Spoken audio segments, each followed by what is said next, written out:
What's going on, everyone? Welcome back to Backtrack Cinema. In this video, we will be ranking every Halloween movie in the Halloween franchise from Halloween 78 all the way to Halloween Ends. So get a drink, get comfy, get some popcorn, and let's finally talk about the Halloween franchise. I know what death is. Hey, what's going on, everyone? Welcome back to Backtrack Cinema. My name is Jason, and this is where we talk movies from the past that you love and want to see. Alright guys, we're finally here for a Halloween ranking. I finally just watched Halloween Ends, so now we're going to rank them from my least favorite to my absolute favorite. So comment down below, let me know what your favorite Halloween movie is. Let me know what how you would rank all these films, and we'll have a good discussion. Let's take it easy on this, guys, because this ranking, it's not going to be like a ranking I think you've seen. I'm all over the place with this franchise. It's not exactly my favorite horror franchise. I'm a big Friday the 13th guy, as you can see. But so just be easy in the comments. It's just a franchise. It's just a movie. We can have a great, mature discussion and have a lot of fun with this. But before we get into the ranking, this channel is a proud sponsor of the Overlook Drive-In, brought to you by the Fandom Empire YouTube channel. They do a great job on Friday the 13th talk, Halloween talk, Game of Thrones talk, all sorts of stuff over there at Fandom Empire. So check them out. All right, so coming at number 13 is Halloween 5, The Revenge of Michael Myers. Uncle? Boogeyman? Where they take this story, I just do not like. It's a boring movie. We're spending time with terrible characters I can't get onto. They're terrible. And it's not just Tina. Like, a lot of people rag on Tina, but it's everyone around them too. All her friends and everything. They kill off Rachel. And one of the pet peeves I hate in movies is when they get you to care about a character, then they kill them off in the next movie. I hate when they do that. Absolutely hate that. I hate the characterization of Jamie Lloyd. It's terrible. I wish they would, what they set up in 4. We got to see where now she's the evil one. She's the new Michael, and just went with that. That was ballsy at the time, and they should have just kept going with it. The mask is terrible. I don't like how it's like sitting over top of his, like down on his chest and shoulder. I think it should have been tucked in more. I think the performance of Michael is a little better than 4. Not by much. There's nothing here for me. There's like some cool atmosphere in Rachel's house before she gets killed and stuff. This movie, I don't know, man. And Loomis, I think Loomis is terrible in this movie. It's probably maybe the only one where I think he's terrible in. He is so over the top. I get he's beaten down and stuff like that, but oh man, he is terrible. Absolutely terrible. Like when he's like going, "There's nothing wrong with being afraid." Don't like it. I don't like this movie at all, and I don't even remember this movie. It's so unrememberable. Coming at number 12 is Halloween Resurrection. Trick or treat, motherfucker. Now, this movie starts off okay, but when they kill Laurie Strode, I don't like it. I don't like the way they executed all that. I don't mind the setup of the movie of this TV crew going into the Michael Myers house, seeing who can, this reality TV show kind of game. The way they make fun of Michael in this, Busta Rhymes, karate chopping him, doing all these martial arts on him and stuff like that. No, when you have Michael, you make him kick ass, man. He's the one we should be terrified of. And the main girl here's okay. I don't mind her. I can latch on to her. And I actually think the mask is quite good in this. It's almost poster-like. It's very sheen. It's very clear, almost like a piece of artwork, the mask in this. And there are some shots in this movie that I do like, and that's why it sits above 5 just a bit. They handle a lot of things wrong in this movie. I think they get the mask right for the most part. But yeah, another movie that you just don't do. You don't make fun of Michael. You don't handle Michael that way. It's just, no, you just don't do that. Coming in at number 11 is Halloween Ends. This film did not work for me, guys, and this is the one I just watched, and it's a convoluted mess. And now that I've watched this whole trilogy, it's all over the place. It's absolutely all over the place. You know what? Now that I've watched, H-18, Kills, and Ends, and Kills, they should have just stayed in 78 for the whole movie, and then they should have ended it off with a badass Michael movie, like the way we saw Halloween Kills, kind of. But this movie, it's like they took pieces of everything, stitched it together like Frankenstein. It's all over the place. And I get what they were trying to do. I get they wanted to do something different. They did something different, all right. But the movie has no Michael in it. Hardly any Michael. And it's like Michael took on an apprentice. It's like that one scene where he kills the redhead girl in the bathrobe. It's like this character of Corey Cunningham, couldn't do the job right. Michael comes in. It's like he's showing him how to do it, how to kill. And I get they're trying to say that, this pure evil is infectious and they're trying to change his shape. I actually like all that stuff. I like the setup of Corey Cunningham, but then they kill him. They kill the character. So there's no point of this whole movie until the end. They should have just done a movie where Michael's tearing shit up. I like that little fight sequence between Laurie and Michael at the end. I like the way the movie opens up. I think it's really good. It was different. It had some good atmosphere. And this movie is a more intimate story, but I just didn't like it. I think it's all over the place. It's all over the place. As a Halloween movie, I don't think it's very good. As a Michael movie, it's fucking terrible. Maybe the worst. I don't understand how these filmmakers don't have an act 1, 2, and 3 and stay consistent. I don't get it, man. The film just did not work for me. Now, if you were to watch this on its own, I think it's a lot better. But this character of Corey Cunningham walking around as Michael and, stealing his mask and stuff, don't go there. We've already been down this freaking road. It's like they were just rehashing these little ideas throughout the whole Halloween franchise, but it's executed on such a terrible level. And stupid decision making. When Corey Cunningham stabs himself in the throat, why would Laurie even touch the knife? She knows she's being set up for when Allison walks in. It's just a stupid decision. There's a lot of things that just did not make fucking sense in this movie, and that's why it's so low. I couldn't get behind it, guys. I couldn't get behind it. Coming at number 10 is Halloween 3, Season of the Witch. Stop it! Stop it! Stop it! Stop it! Stop it! Stop it! Now, this movie, they tried to do something different way back then, and I do like that. I like how in Halloween 2, they, ended it, Michael's dead. Let's try to do like an anthology series. I like it. I like the atmosphere. I like the character of Tom Atkins in it. This charismatic ladies' man doctor trying to find out what's going on with all these masks. I like the concept and the story, but it pushes too much of the sci-fi genre when it should have done something more supernatural with everything. And we do get that, the kid's face melting, the mask melting, on Happy Halloween and all the bugs coming out. Some cool kills. It's just a very slow, that middle act's very boring for me. But you got some good cinematography and a great soundtrack for sure. But it's just, this falls because it's really boring. The pacing's off for me. And I think they just pushed that sci-fi genre too much. Coming in at number 9 is Halloween 6, The Curse of Michael Myers.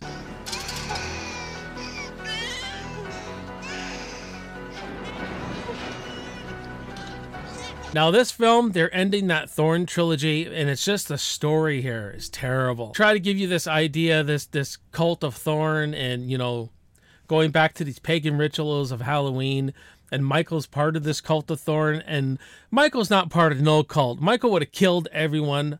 Michael is pure evil. He's like the wind. And I just don't like what they do with this story here at all. And they kill Jamie Lloyd. Michael impregnates his niece. Like, what are you doing? And people have a problem with Rob Zombie films. Holy fuck, this movie is dumb. Absolutely dumb. You do get some good kills, though. I do like the kills. We got George Wilbur back as Michael, which I'm not a huge fan. I think he has no presence. I don't think he's intimidating. The mask is a lot better in this. But it almost looks like this mask, he's smiling a little. Like he's got a little smirk. Maybe that's just me, but the mask is decent. But not a very good Michael for me again. Story all over the place. But in saying that, the cinematography is pretty good in this, and I do like the character of our lead, who has the son. But also a missed opportunity. You had a really missed opportunity with Loomis and this kid, because this kid, they're setting up as almost a new Michael. You almost think this kid's going to end up killing his grandfather and turn to another little Michael. But the missed opportunity is that, maybe Dr. Loomis helps him in a way for Dr. Loomis's character arc that gives him closure, because he helped the kid who was going to turn into this kid with no feeling, no emotion, become this killer, but he helps him And they should have played the story that way, you know what I mean? And we get Paul Rudd in here. I think he's a terrible Tommy. I don't like the performance at all. Good atmosphere as well, though. I do like the atmosphere in this film, but for the most part, this plot is all over the place, and I can't get behind it. That's why I'll never turn it on again. Like a lot of these movies that I've talked about so far, I'll never go back to again. Coming at number 8 is Halloween H2O. Now, from here on out in the ranking, guys, I typically would put these films back on again. Maybe not every year, maybe every few years. But from here on out, I would return to watch some of these flicks. And in H2O, I did like it back in the day when it come out. But it doesn't hold up very well now. This is Halloween 90210. Man, this is just taking Michael out of Haddonfield. Big mistake. Just like a lot of these iconic slashers, like Freddy, you got to keep an Elm Street, or at least have that lore in there. Jason, you never take out of Camp Crystal Lake. You'll run into problems. Same with Michael. I don't want to see him going off to something else. But I see what they're going with it. We got Laurie. Laurie returns after 20 years from the original 1978. And that's the most interesting part of this whole film is Laurie and what she's going through. And she has a son, John, now. And I like the drama, what Laurie's going through, how she's in this state of fear all the time of her brother coming back to get her to kill her son. And I like the way the movie opens up. The movie opens up actually quite good with a lot of atmosphere. There's some good shots of Michael. The way they kill Dr. Loomis's nurse in the opening, like he slashes her throat. I love all that. Like it's hard to believe that that sequence and the rest of the movie is directed by Steve Miner, who gave us Friday the 13th Part 2, Friday the 13th Part 3. He went on to direct Lake Placid. But there's just too much comedy in this film. Again, characters I'm just not really interested in. One of the worst Michaels I have, maybe the worst Michael ever in this film. I do not like the performance. And the way he's shot too, the way he's coming out of rafters, I don't like it. There's a lot of over-the-top stuff in this film. Like when he kills Laurie's boyfriend, the guy's shaking like a freaking fish. Nah, don't like it. It's just too over-the-top for me, man. And I think Jamie Lee overacts in a lot of ways in this movie. There's times I really like her performance, like when she's telling the story of her and her brother to her boyfriend. I really like that tension and that drama in there. But like when she's waking up from the dream and she's like, oh, it's all over the top. Or when she's like, they go, what do we do? And she's got the gun and she's like, try to live. Delivery was terrible. Comes off really campy and cheesy rather than serious. That's the biggest thing with this franchise. You get Michael wrong, you've lost me in the movie. It's hard for me to return to the film and get into the film when Michael is characterized so wrong. You know what I mean? Michael has to be right. It's imperative in these films. Imperative. Coming at number 7 is Halloween Kills.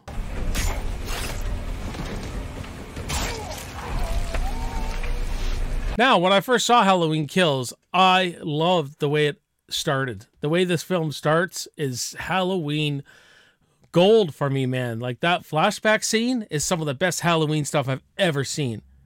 It's great. Absolutely great. They nailed the atmosphere and the mood of the original film. Aaron Armstrong, who plays Michael in the flashback, was incredible. I don't like the way you see his eyes when the guy's shining light on him, but other than that, great stuff, man. Absolutely love it all. I love how they end the flashback in the original movie where they take the clown mask off Michael and the camera comes up.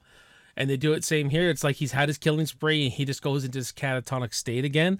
I love that about this. I just hated that part of this film, how they brought these legacy characters back. They didn't do anything with them. Tommy was terrible. This is not what I was expecting Tommy to be. You know, he's like, what's wrong with Haddonfield? This guy goes on a killing spree in Halloween 18, unstoppable, and they just think they're just going to get together and take him out. Like the stupid decision-making by Tommy, rallying everybody up, and we spend too much time at the hospital with this political statement of what fear does to a town. They're mistaking Michael for someone else, and the guy ends up committing suicide, and the town goes freaking nuts, and we just spend too much time there. It has nothing to do with anything. I wanted to go see like a Halloween Michael tearing it up movie, and Tommy should have been more like a real scared person. And this is where he stands up and fights the boogeyman. Him dying would have been great, but him fighting the boogeyman, finally facing his own fear, that would have been awesome. And the kills are obviously great in this. The kills are all fantastic in this. I love the kills in this, especially Cameron's kill. I love that whole sequence where Michael kills Cameron, and just the way it all plays out is awesome.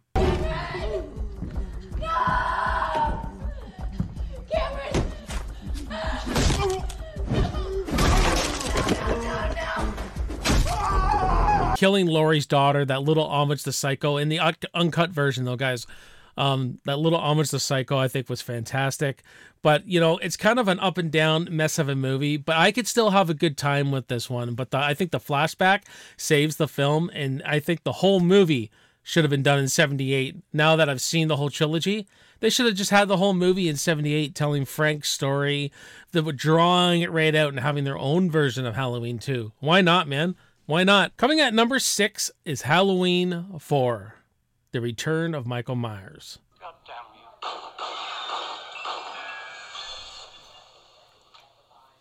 Now, this film gets a lot right. This film gets the atmosphere right. It really feels like Halloween. I like the town and the setting where they're all in. I love Rachel and Jamie Lloyd's dynamic, their relationship, and how this evil gets passed on to Jamie at the end. What a ballsy move to have Jamie become the killer right at the end. How the original movie started, or we think she kills her stepmom at the end of it. Loomis, again, is really good in this film. I love Loomis in this.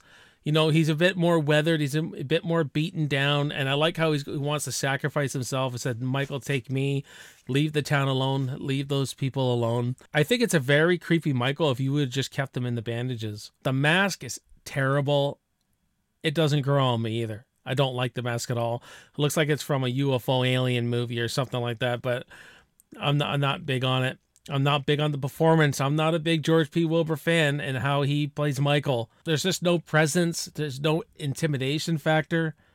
I don't feel threatened once by this Michael at all. And in saying that, I'm not buying what he's doing to people. Like, I really feel like I could have gone up to Michael and took him on. And you should not feel that way. This character should feel intimidating. But there is a great sequence with Kelly Meeker's death. I love that way that whole plays out. There's a really good mood to it, and how she gets impaled by the shotgun, and how Michael is sitting in the rocking chair, and just that little piano Halloween music going on. It's fantastic. I know Halloween 4 is a fan favorite, but it just, some things just bring it really down for me. But all in all, it's a pretty good time though. Coming at number 5 is the Halloween remake directed by Rob Zombie. I know a lot of you are probably going to hate on me and scratch your head right now, but I am a Rob Zombie fan. I like his style.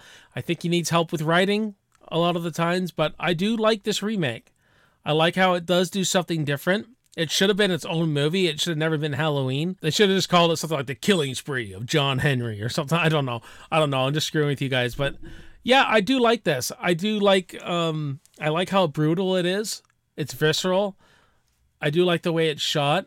And I know the heavy swearing, the white trash kind of thing is what people complain about the most. But hear me out here. You set up this family dynamic at the beginning. To me, this family was probably normal at one time, and they were,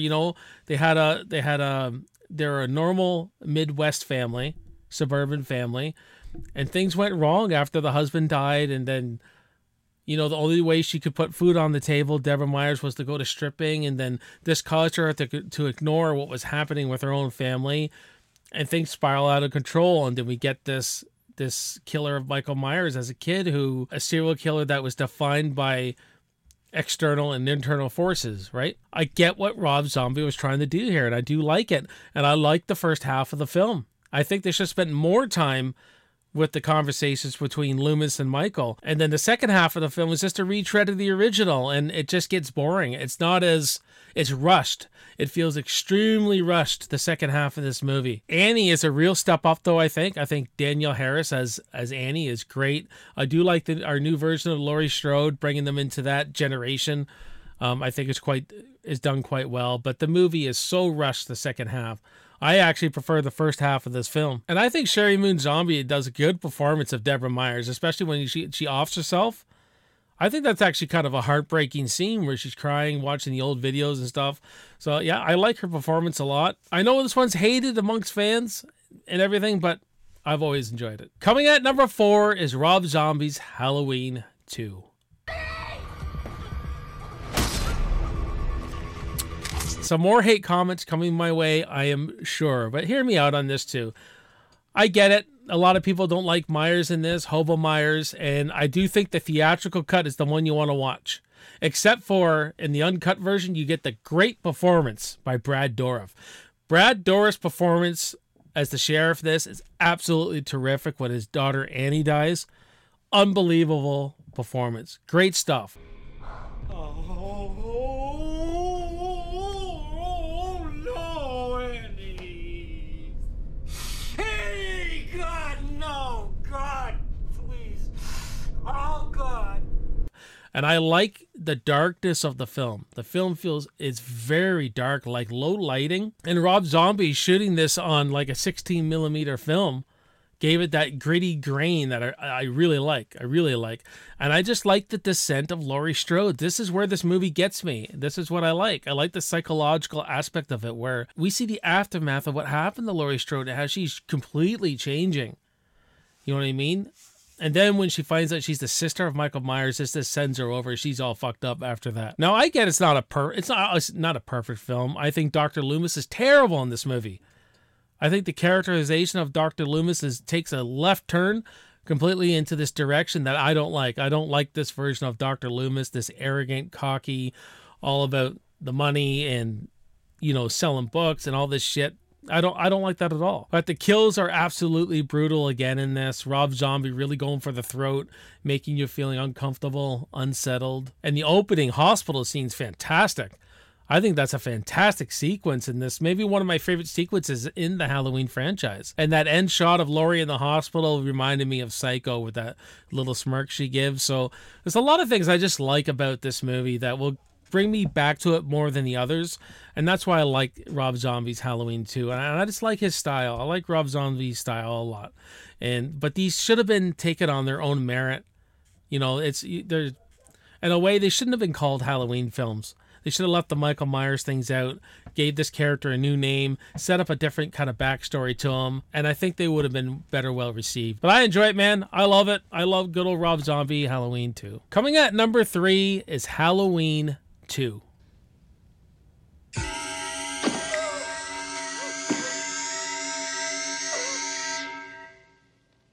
I just love how it's a natural progression from Halloween night, and it's like the same night from the original 78 movie.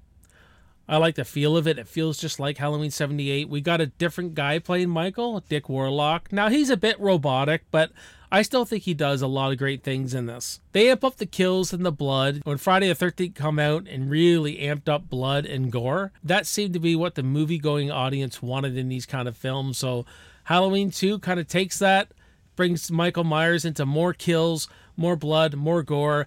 Great soundtrack to this, like great Halloween music with the synthesizers going, especially when he's walking through Haddonfield and all that. I love all that. Again, you get a great performance by Dr. Loomis in here, and they add the brother-sister twist where Laurie and Michael are actually brother-sister. I do not mind that. I don't think they should have went that route, but I don't mind that because it gives them something to build on. You're adding more. You're explaining this character a bit too much, but they don't go too overboard with it because Michael works best when he's mysterious, right? It has some really good jump scares in this movie too. The jump scares are really good. Apprehended within a matter of hours. Neighbors say they heard screams during the early evening, but attributed the noise to the usual Halloween. They just waste Jamie Lee in this. I get it. She's like all drugged up and she can't move and stuff like that, but the movie just really slows down until the third act, but it really slows down here, and we just waste Jamie Lee a lot in this film, I find. Coming in at number 2 is Halloween 2018. Hey, sorry about sir.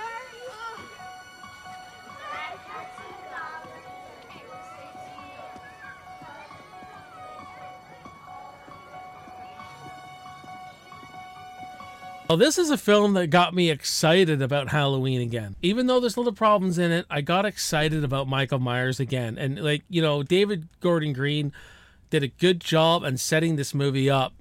The rest of the movies, not so much, but did a good job here. This is one I go back to a lot, actually. I really enjoy this film. I think the kills are great. I think Michael is fantastic. James Jude Courtney plays Michael great. He's the closest thing to the Nick Castle performance. He does such a great job at adding his own stuff into it, which I really like.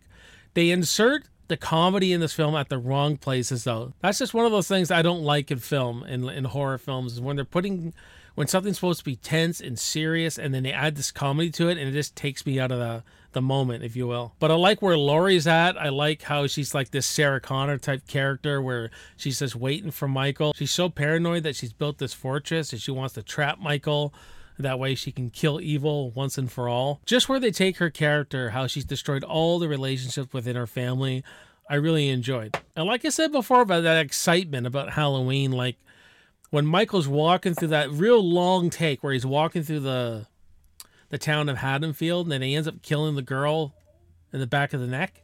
It's like that whole long sequence there is great with the music going. You're just getting excited for this character again. Like, oh yeah, Halloween is back. And it's like, din, din, din, din, din, din, din, din, din, din, din, din, din. You know what I mean? It's just great. I love that sequence so much. I think it's great. And you get a really badass third act in this, and I really enjoyed it. Really enjoyed it. This is what I'll pop on right after the original 78. So yeah, Halloween 2018. But coming at number 1, guys, is the original classic Halloween.